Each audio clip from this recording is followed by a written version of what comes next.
Comenzamos con el resumen de Superbill, muchísima información brindada, aparte está a ver si la tengo por acá, hay una conferencia que está en el grupo de Superbill, en el banco Superbill, dura 1 hora 10.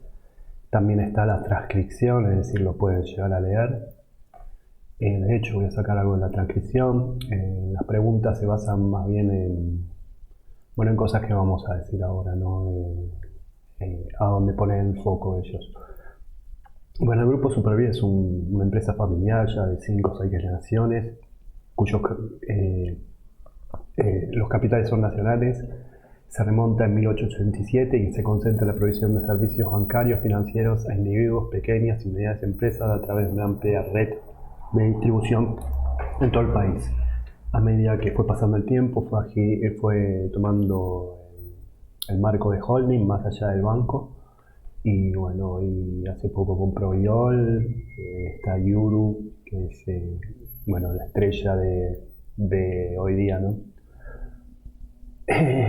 Antes de empezar con los números, que siempre, me mato entre comillas para dar una introducción sobre algo. Vamos a ver algunas cositas que dieron en la presentación larga. Lo que hace Superbill es ahora basarse en la inversión digital.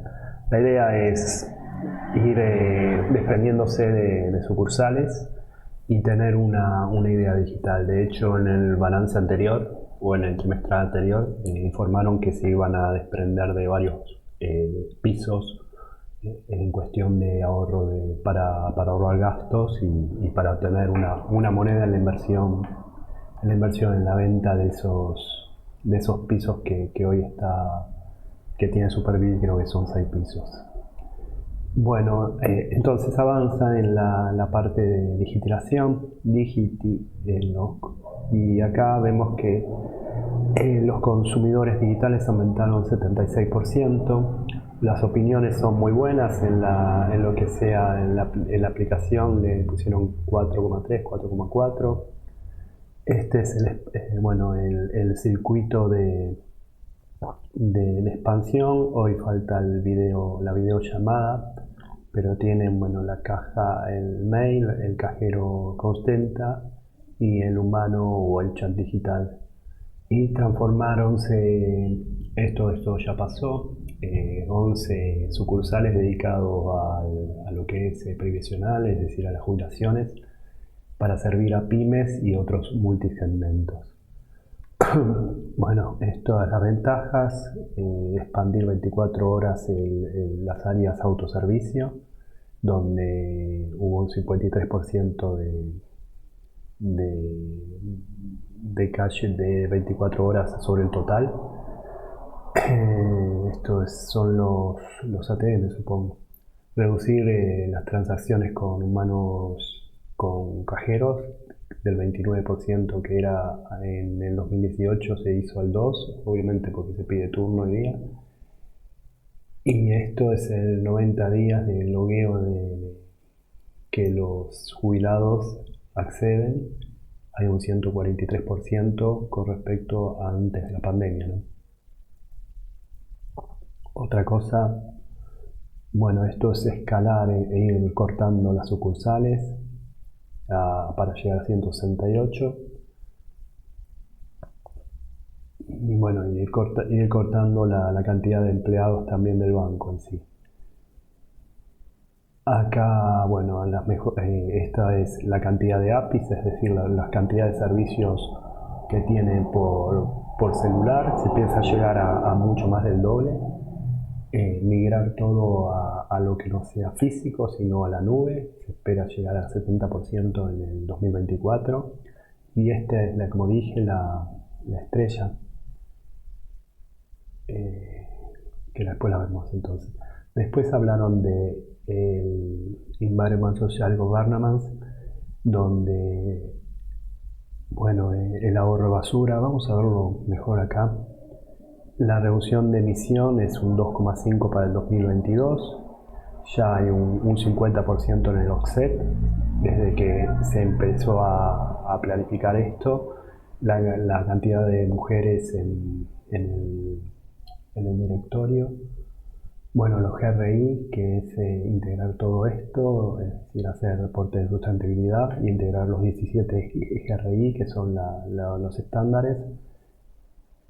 Y bueno, después hablan de la huella de carbono entre 2019 20%, en la energía renovable 14%, la reducción de papel 46%.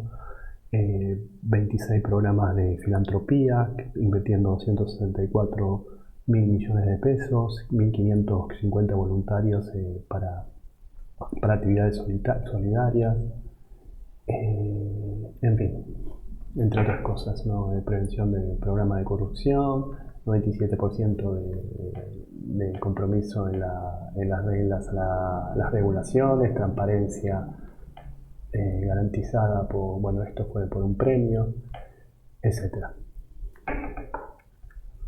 Vamos ahora a los números, también hay mucho. El acumulado del 2021 da un saldo negativo de 178,2 millones, el tercer trimestre arroja un déficit de 60,2 millones, el acumulado del 2020 era un saldo acumulado a favor un saldo a favor de 3.510 millones y el tercer trimestre dio 1.177,8 millones. La imputación por impuesto a las ganancias es un 282% más de lo que es el antes de impuesto. ¿Esto porque es?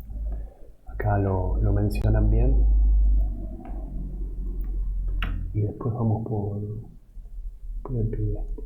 A ver si lo tengo, 32. Bien. La reforma aprobada por el Congreso en diciembre del 2017 y modificada en 2019 permitió que las deducciones de pérdida por exposición a cambios en poder adquisitivo de la moneda solo sin la inflación medida por diferentes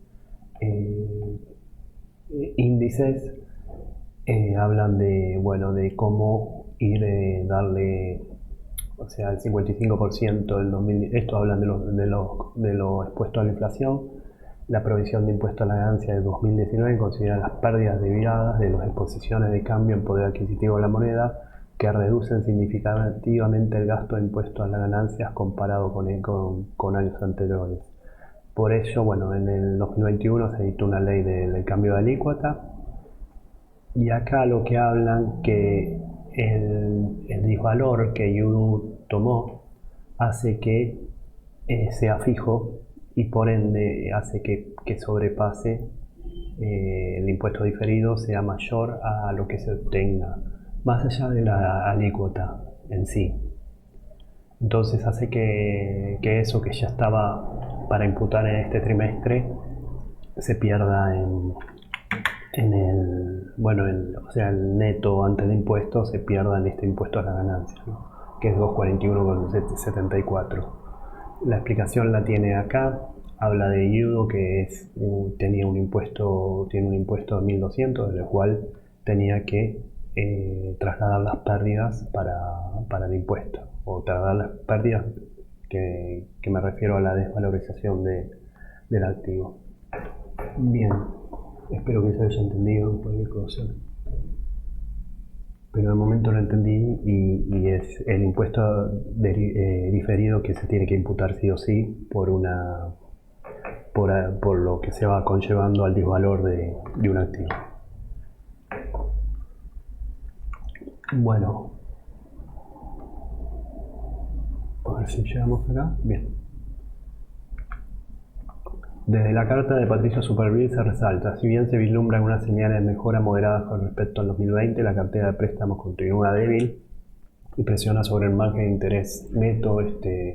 Esto hacen un cálculo impresionante, dando todos los ratios de los últimos 5 trimestres por menores rendimientos, ¿no?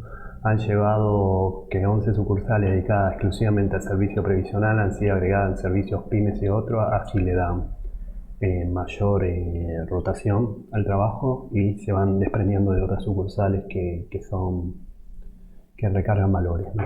Como dijimos, la idea es desinvertir en sucursales y tal vez desinvertir en empleados, pero bueno, buscarán otro tipo de empleados, no solo el bancario sino el tecnológico también. Acá nada más. Upa. El margen bruto de intermediación financiera por intereses acumula 29.156 millones, cayendo un interanual de un 23,8%, principalmente por el 47,1% de los egresos por intereses, a través del incremento de cuentas corrientes remuneradas, es decir, que las empresas al necesitar bancarizarse se abrieron muchísimas cuentas remuneradas, de las cuales bueno, hay un gasto en eso. Y un aumento de egresos por plazo fijo de un 27,3%, sobre todo en la industria, es lo que resalta. El margen bruto por intervención de comisiones salda 9.366 millones, una caída del 7,6%. Esto lo tenemos acá. Tenemos una baja de 9.000 millones para intermediación neta y tenemos una baja de 700 millones para comisiones.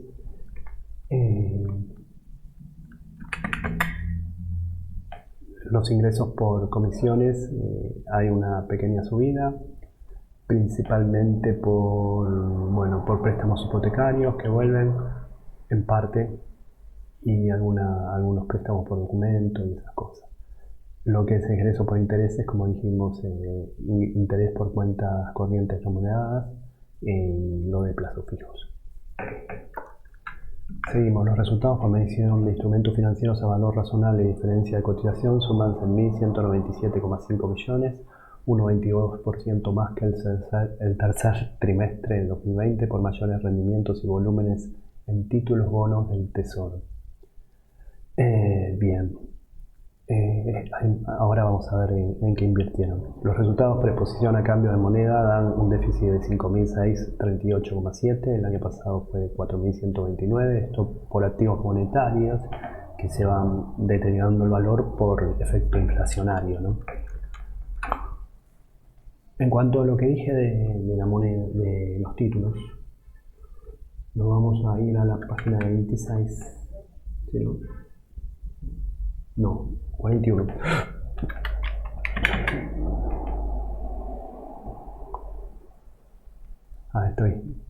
Estaba esperando a ver que llegue. Y lo tenemos acá, ¿no? Tenemos que los privados y públicos aumentan 1.500 millones, pero principalmente porque se tiene mayor cartera en esto. Y esta cartera es por las letras de liquidez que el BCRA le manda a los bancos cada semana más o menos, y eso es lo que se incrementa muchísimo la cartera, ¿no? O sea, pasa de 56.514 millones a 82.395 millones. Entonces los títulos de deuda que se llaman LELIT hace que se tenga mayor ingreso por títulos, pero no por rendimiento, sino por volumen. Los cargos por incobrabilidad suman 5.131,8 millones, un 51,6% menor que el año pasado. El ratio de cartera irregular, que es No Payment Loan, es 5,3%. El año pasado era de 4,5%. Esto es por los periodos de gracia que se dio el año pasado. El ratio de cobertura arroja 125,1%, es decir, cuánto cubre la previsión que ya se genera un año antes o un trimestre antes para cubrir la cartera irregular, ¿no? Lo que nos pagan, o sea, los préstamos que no se pagan. El tercer trimestre era 181,3 y en el segundo trimestre fue 163,9. En la presentación dijeron que una cobertura feliz, así más o menos, es entre 125, como lo tienen, entre 100, 125 y 150. Pero esto dice que van a tender a subir, por lo que el ratio de cartera irregular está tendiendo a bajar, según lo que dijeron, lo que mencionaron. Ok, incobrabilidad.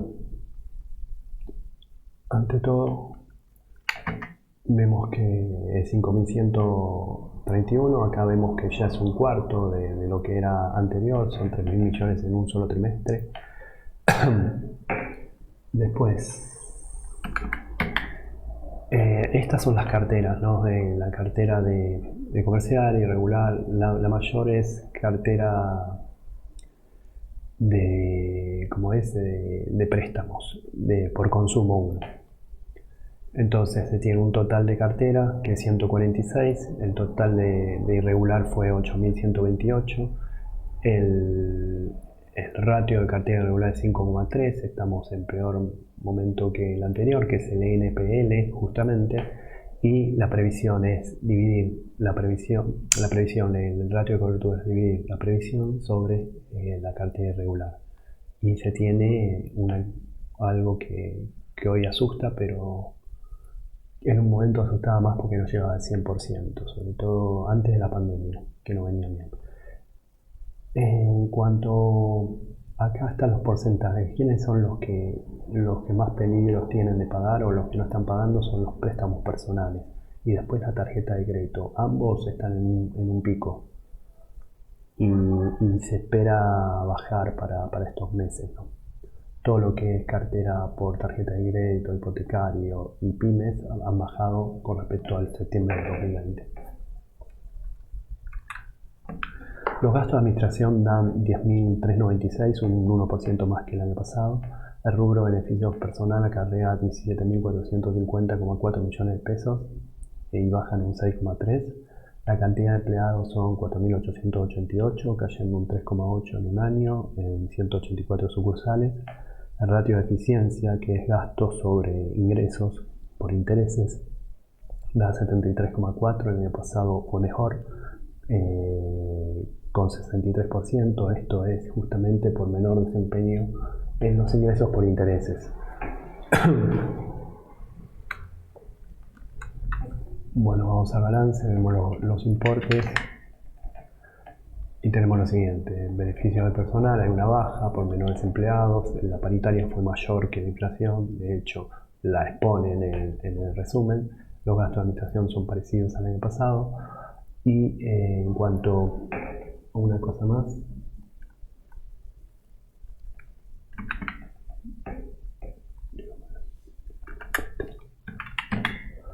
bueno, acá tenemos los gastos. El ratio de eficiencia en el trimestre ha bajado un poquito con respecto al segundo trimestre, pero bueno, el año pasado había pandemia, entonces no iba nadie a trabajar y los gastos, sobre todo personal, fueron menos, el mantenimiento fueron menos, etc.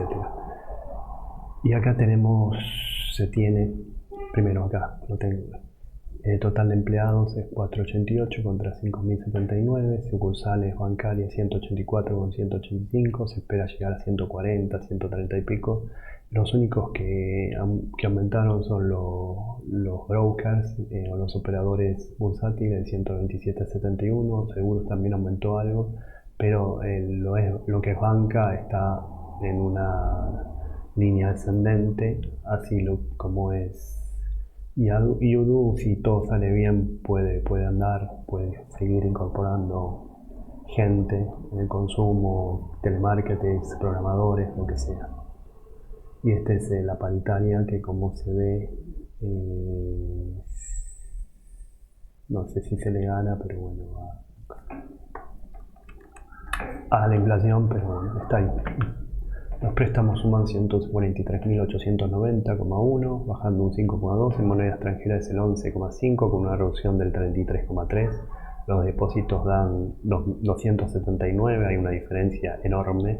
279.000 millones, casi 280, con una suba de 7,8 anual. Los depósitos de moneda extranjera son un 10,5 y son el 11,3 de los depósitos reales.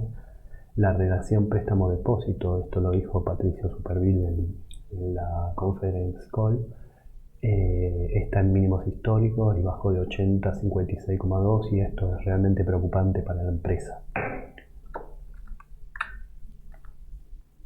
Entonces, préstamos.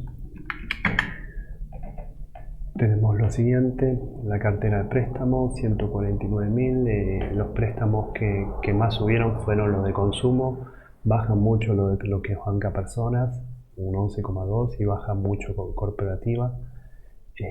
Los préstamos en moneda extranjera bajan 33,6, como dijimos. En cuanto a los depósitos, acá también dice, bueno, lo que van subiendo es agroindustria y no mucho más, y industria vitivinícola y otros. Y los depósitos, como dijimos, hay un aumento de 7,8%. A ver si hay algo más para... acá, lo que más suben son los plazos fijos, siguen un 56,4%. Las cuentas corrientes bajan, todo baja y otros suben.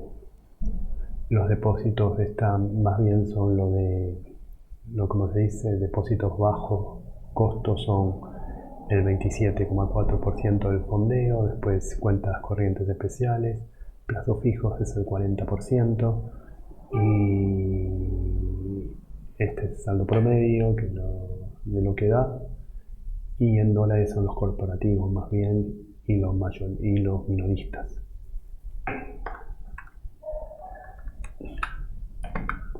El ROE y el ROA son negativos, el tercer trimestre de 2020 llevaba 99,5 y 1,3. El ROE es resultado sobre patrimonio neto y resultado sobre activos, el resultado da negativo. La tasa activa implícita, que son los ingresos sobre los préstamos, los ingresos por intereses por los préstamos fue 27,1. ¿Por qué es tan alto esto? Porque bajó la cartera de préstamos y los intereses siguen cobrando. Entonces, al tener menos cartera y al tener el resabio de intereses de préstamos y no la renovación, por eso es tan alta. La tasa pasiva implícita, que son egresos sobre depósito, es baja porque hay mayores depósitos principalmente y bueno, pero lo que hace es que haya más ingresos, que haya subido más los ingresos, lo que hace el spread implícito 32,4. El spread del año pasado era parecido, porque pasaba algo parecido.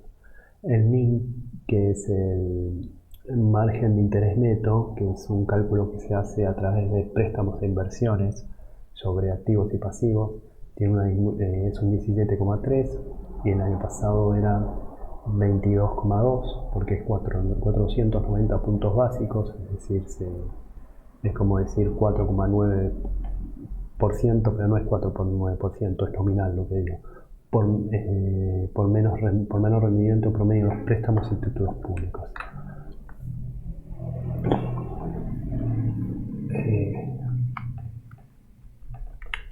Acá vemos algunas cositas. El ROE y el ROA acumulado es 0,5, el 10,1 y 1,3 el año pasado. El NIM tenemos 17,3, baja casi 490 puntos básicos.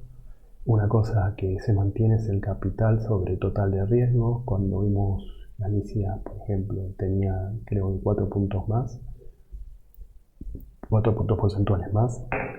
Y en cuanto al NIM, acá hace lo que es activo promedio, lo que es préstamos, que es un 48,9 y un 5,21 desde inversiones como títulos públicos. Lo tenido como inversiones 93,7%, es una baja de 5,3%, en cambio en inversiones en dólares aumenta un poco más. Y lo que me interesa también son las tasas de interés promedio. En intereses vengados préstamos 43, aumenta 282 puntos básicos. El rendimiento de la cartera de inversiones baja y los costos de fondeo, es decir, los depósitos, suben 21,2 y todo eso. Bien. Vamos acá.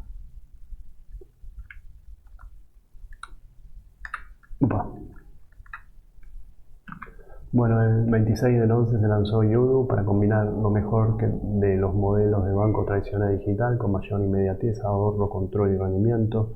Se trabaja para la nueva aplicación de ION, donde se incluirá la gestión de criptomonedas y con expansión en LATAM. De hecho, se invirtió en estos días algo de plata para ir armando el negocio. De hecho, se arma y ya se pidió autorización al Banco Central de Uruguay. Se lanza en asociación con la Europa Assisting, una aplicación Business to Consumer, es decir, negocio hacia el consumidor para el bienestar y salud en Paraguay, con fecha de lanzamiento en el segundo trimestre del 2022. Eso está en la presentación que dieron hoy. Al final la tengo, acá está. Bueno, acá hasta ahora está avanzando con el grupo Assisted en Europa, el grupo Assisted y Europa Assistant para proveer un business to consumer, o sea, un negocio consumo de bienestar y salud, servicios en Paraguay, que se planea lanzarlo en el segundo trimestre del 2022. Se espera llegar a IUDU a 230.000 no digital de personal préstamos, o sea, y darle tarjeta de crédito. El lanzamiento formal fue el 24 de noviembre, que de hecho es parte de todo esto: mejorar la experiencia de accesibilidad, mayor inmediatez, más transferencias, es decir, lo publicaron en su página. Y quieren que cualquier persona mayor de edad pueda acceder a la mejor y más completa propuesta de la banca digital. Bueno, vamos terminando con una liquidez que baja de 22,09 a 12,066, la solvencia va de 17,03 a 15,3, es decir, baja lo líquido, baja el patrimonio neto con el pasivo, baja el activo corriente, no me acuerdo la fórmula en bancos. La liquidez en efectivo y equivalente sobre depósitos. El valor del libro es 107, la cotización es 89,4, es menor. La capitalización bursátil es 40.831, la pérdida por acción acumulada es 0,24 y el PER promediado es 42,2. Esta empresa se está renovando, o sea, ya no depende tanto del banco y depende de aplicaciones y de servicios y de una lavada de cara que vaya a saber lo que pasa. Así que es riesgoso apostar en ella. Chao.